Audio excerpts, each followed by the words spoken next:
Magandang gabi po sa inyong lahat mga po. Welcome po ulit sa Alteration. May pa-alter na naman po tayo. Sobrang luwang na po ng garter. O hindi na po maisuot ng may-ari. Maluwang na po. Yan po.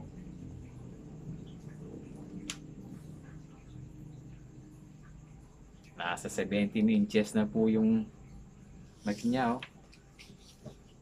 So paano nga po ba natin ito i-alter? O i-resize size yung kanyang garter. So tara mga po, samahan nyo ako magpanoorin para malaman ang pagsakan nito. Para maisuot naman. Let's go! Mahaba-habang tastasin nito mga po. I-remove sewing muna natin to.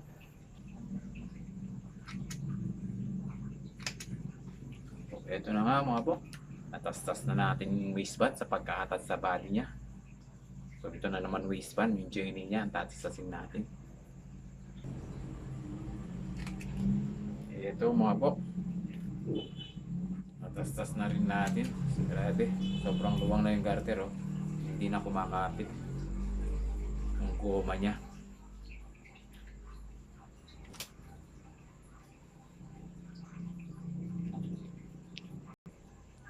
Daming imulmul mga po.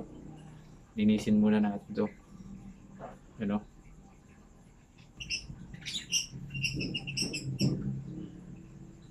Daming imulmul mga po. Ito nga pala yung garter na ipapalit natin dito mga po. Ano? Chicharong bulaklak.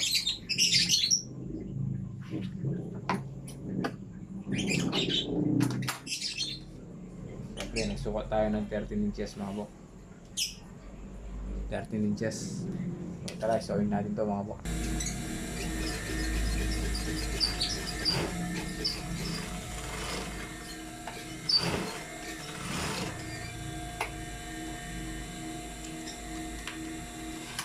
So, yan mga po. Marking tayo ng 4 dito.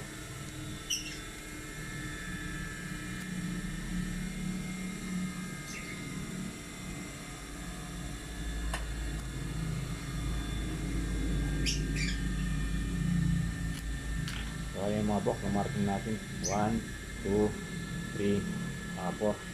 So siyempre mamarkingan din natin ng 4 na ganito rin din. So magnanas tayo ng 4 dito mga bok. Kunin natin yung center nya. So yun. Minanas din natin dito ng 4. Yan o.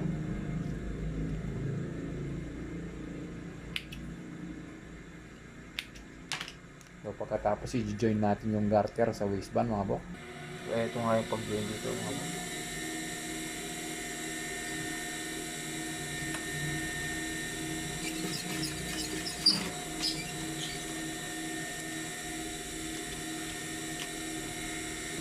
So ayan, itatapat po natin yung marking at saka nuts. Ayan o.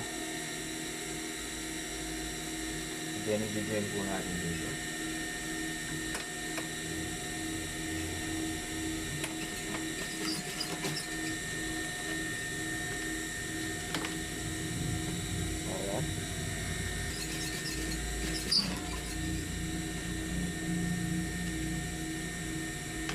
So ayan na siya mga bok. Paikutin natin to ng single.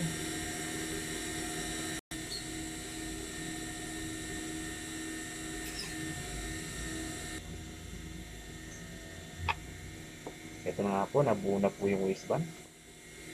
Iatas naman po natin yan sa body. So iatas na po natin yung garter sa body mga bok. Sundin lang natin yung mga nuts nya. E then ito po yung front nya. Umpisin po natin yan sa back. Siyempre sa back tayo mga bok. Yun. Then kunin po natin yung back nito. Ito nga po yung back nya. Ito po yung nuts.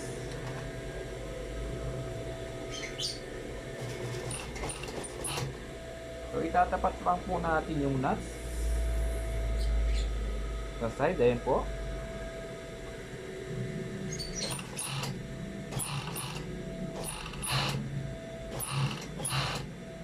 side pocket niya.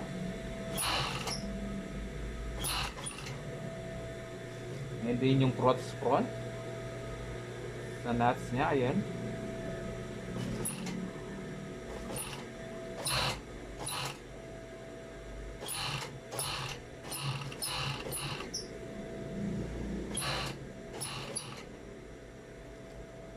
And then yung sa pocket na naman po sa side.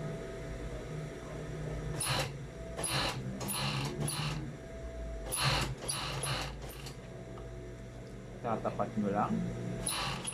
Ayun. And then last po.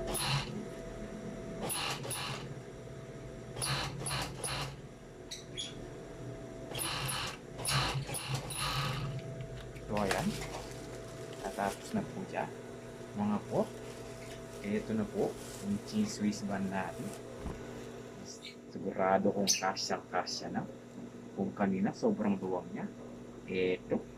Bacon na bacon mga po. Yan o. So ngayon, okay na mga po.